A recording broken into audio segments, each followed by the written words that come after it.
नमस्कार। आपकी कुंडली में चंद्रमा कौन से भाव में है? आपकी कुंडली में केंद्रुम योग है कि नहीं?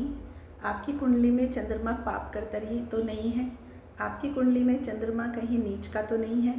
6, 8 और 12th हाउस में तो नहीं है? इसका पता कैसे करें? इसका पता करने के लिए हमें कुंडली को देखना होता है या फिर हमें किसी ज्योतिषी से मिलना होता है। अब ये सब करने के लिए कई बार समय भी नहीं होता और मन भी नहीं होता, मन बहुत उदास हो जाता है। तो चंद्रमा मन का ही कारक है, तो ये जानने की भी आवश्यकता नहीं है कि कहीं चंद्रमा की दशा तो नहीं चल रही है, कहीं चंद्रमा पाप कर्तरी तो नहीं है। आज हम आपको कुछ ऐसे उपाय बताने जा रहे हैं जिसके लिए आपको बहुत ज़्यादा मेहनत भी नहीं करनी है। अपने मन में कुछ विचार बैठा के रखने हैं, दृढ़ता के साथ उनका पालन करना है और कुछ उपाय ऐसे करने हैं जो कि आसपास के किसी मंदिर में किए जा सकते हैं। चंद्रमा का सबसे पहला उपाय यह है कि चंद्रमा मन का कारक ग्रह है। यदि हम किसी के मन को संभाल लेते हैं या हमारी वजह से किसी का मन नहीं दुखना चाहिए। मन दो प्रकार से दुखते हैं। एक तो जब हम किसी का अपमान करते हैं या पीठ पीछे किसी की मन गढ़ंत झूठी कहानियाँ बनाते हैं तो सामने वाले का मन दुखता है, तब जाकर चंद्रमा का दोष लगता है। यदि हम किसी का अपमान कर रहे हैं तो चंद्रमा का दोष जरूर लगेगा। अब जीवन में हर प्रकार की कठिनाइयों का सामना करना पड़ेगा।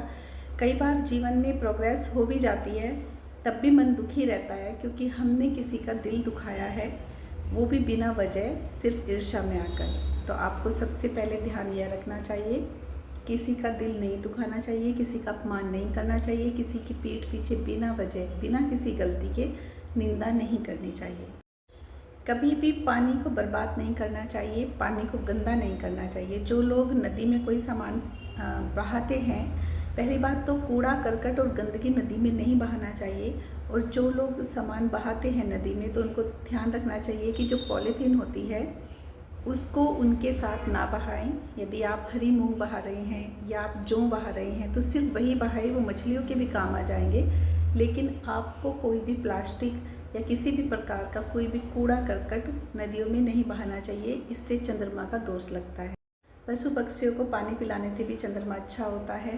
पेड़ पौधों में पानी देने से भी चंद्रमा अच्छा होता है। यदि आपके घर में कोई भी आए तो आप उसको पानी जरूर सर्व कीजिए, उससे भी चंद्रमा अच्छा होता है।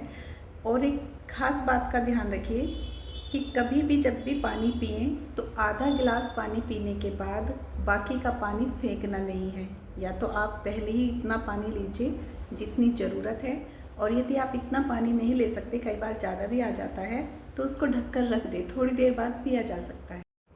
अमावस्या, पूर्णिमा और सोमवार, इनका खास ख्याल रखना है। आपको शिवलिंग पर कच्चा दूध अर्पित करना है, जल अर्पित करना है और दिन के अनुसार आप कोई भी पदार्थ कर सकते हैं अर्पित। जैसे कि आप मंगलवार को शहद अर्पित कर सकते हैं, बुधवार को हरी मूंग या दूब घास अर्पित कर सकते हैं, बुधवार को बेसन के लड्डू या चने की दाल अर्पित कर सकते हैं, शुक्रवार को देसी घी, शनिवार को देसी तेल और रविवार को आपको अर्पित करना है गुड़ या फिर गेहूँ या फिर दोनों चीज़ें।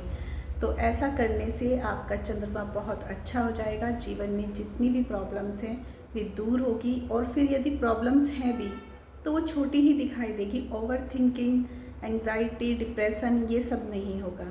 धन्यवाद।